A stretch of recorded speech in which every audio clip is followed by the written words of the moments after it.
Bismillahirrahmanirrahim. وَلْتَكُنْ مِنْكُمْ أُمَّةٌ يَدْعُونَ إِلَى الْخَيْرِ وَيَأْمُرُونَ بِالْمَعْرُوفِ وَيَنْهَوْنَ عَنِ الْمُنْكَرِ. Assalamualaikum warahmatullahi wabarakatuh. Kita bersyukur pada Allah, terutama dimudahkannya kita hadir untuk menjemput kemuliaan bermajelis ilmu pada malam yang mulia ini, malam Jumat, malam yang penuh insyaAllah keberkahan. Juga kita dimudahkan untuk mengambil faidah, untuk bisa menyemangati diri kita dalam mengisi sisa-sisa hidup kita. Tema kita untuk malam hari ini, ya ikhwan, kita masuk dulu dengan kitab Udhiyah. Jadi bab berkurban.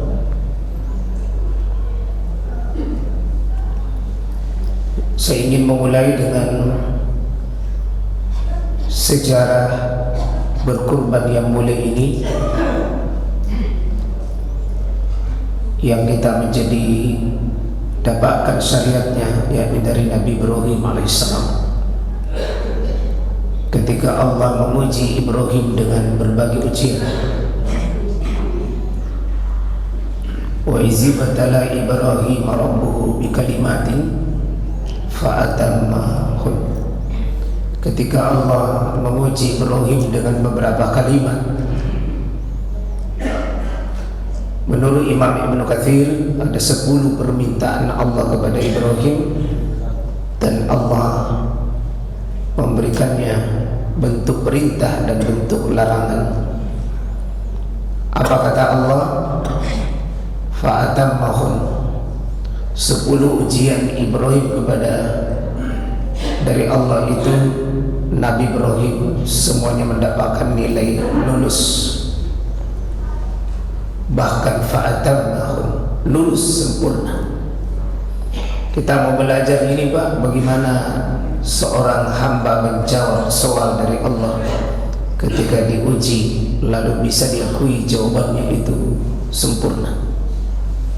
Itulah sebabnya setiap kita sholat, menurut Asy-Syaikh Nasruddin Al-Albani dalam kitabnya Ahkamus Shalah, beliau menyebutkan tidak sempurna sholat kalau tidak menyebut Nabi Ibrahim. Baik sholat itu 2 rakaat, lebih-lebih sholat itu 3 atau 4. Maka setiap tasyahud, jamaah sekalian, baik tasyahud Abdullah bin Mas'ud maupun tasyahud Abdullah bin Abbas, maka semua tasyahud ini harus dilanjutkan dengan menyebut salawat Nabi Muhammad. Jadi jangan berhenti asyhadu an la ilaha illallah asyhadu anna Muhammadan abduhu wa rasuluh. Itu tasyahud Abdullah bin Mas'ud. Adapun tasyahud Abdullah bin Abbas, asyhadu anna Muhammadan Rasulullah. Ya, mau pilih manapun sahih. Tetapi dua-dua tasyahud ini yang populer itu semuanya dilanjutkan dengan Allahumma sholli ala Muhammad wa ali Muhammad. Itu wajib, Pak. Jadi baca wajib menyebut Nabi Muhammad dalam sesudah tasyahud, itu wajib disebut Nabi Muhammad. Ya. Dan sunnah menyebutkan tasyahud Ibrahim, salawat Ibrahimiyah, yakni kama shallaita ala Ibrahim wa ali Ibrahim. Diikuti namanya Nabi Muhammad juga 2 kali, wa barik ala Muhammad wa ala Muhammad, baru diikuti Ibrahim juga lagi 2 kali, kama barakta ala Ibrahim wa ali Ibrahim. Jadi ada 2 nabi disebutkan setiap kita sholat. Sebentar ini sholat sunnah ba'di isya, tidak sempurna sholat kita kalau tidak menyebut 2 nabi ini. Kata para ulama, mengapa mesti disebut? Karena ada pelajaran berharga Pak setiap kita sholat, menghadirkan sosok yang patut diteladani dalam hal akidah, khususnya Pak menjawab ujian. Itu Nabi Ibrahim lulus. Nabi Ibrahim, Allah Subhanahu wa taala berulang-ulang katakan bahwa innahu min ibadina al-mu'minin.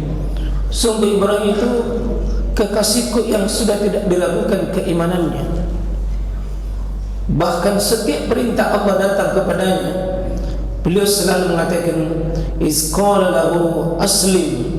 Ketika diperintahkan kau berserah diri apapun maunya Allah, jawaban Ibrahim, qala aslamtu li rabbil alamin.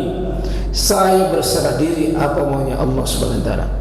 Maka tidak ada tawar menawar ketika perintah Allah itu jelas, larangan Allah itu jelas. Ibrahim Pak orangnya tidak ada tawar menawar. Terus dibicarakan dalam surah Al-Ahzab itu, wa ma kana lil mu'minin. Kalau orang itu beriman, maka disebutkan ayyakuna lahu khiyaratu min amrihim. Tidak ada lagi pilihan lain. Ketika Allah memberikan dia ujian, melimpah kekayaannya tapi tidak ada keturunan, maka 50 tahun dia berdoa, Rabbi habli minas solihin. Dalam surah As-Saffat itu Syekh Imam Al-Maraghi menyebutkan doa Nabi Ibrahim Pak memakan waktu kurang lebih 50 tahun. Betapa lamanya beliau berdoa untuk sebuah urusan keturunan. Jadi bapak yang sudah diberikan keturunan itu tidak main-main itu Pak. Dirawat baik-baik, dijaga baik-baik, disyukuri baik-baik.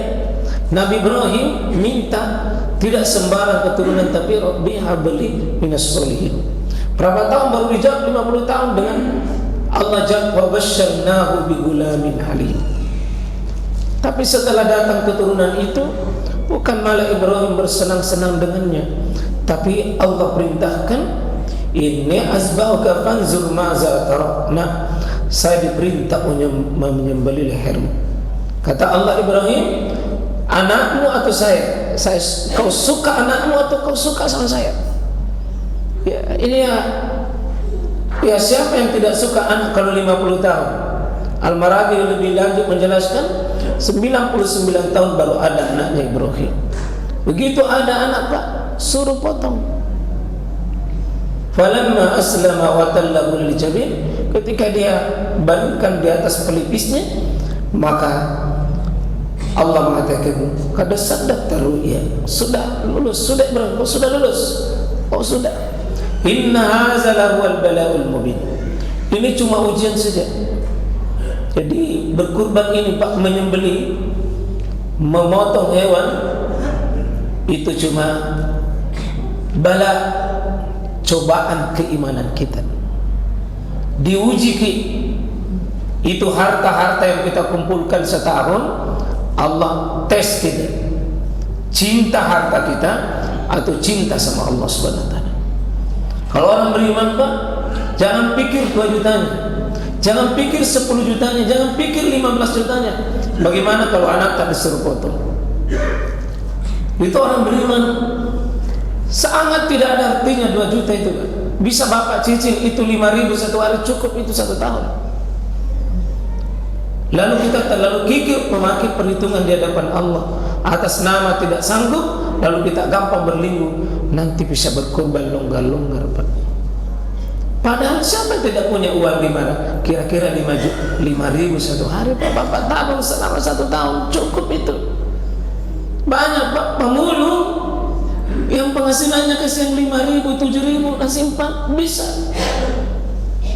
Jadi bagaimana dengan orang yang punya penghasilan tinggi lebih dari situ, lalu dia berlindung seolah-olah tidak sanggup? Maka Allah mengatakan fasalli li rabbika wanhar.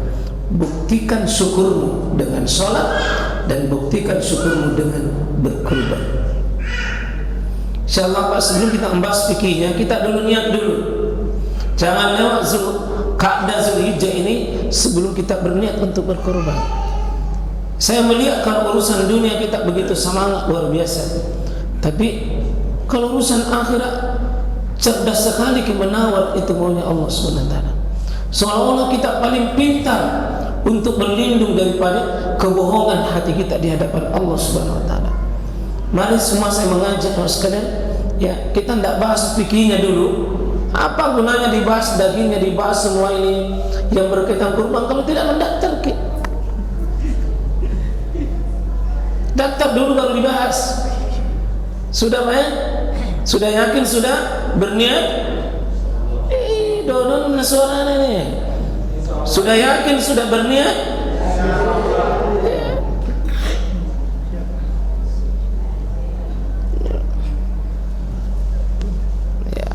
Nanti kalau datang godaan syaitan bilang jangan berkurban, takbir ke Allahu Akbar, lempar itu syaitan itu. Termasuk kalau istri tak halang-halangi bertakbir baru bapak tahu jangan bilang.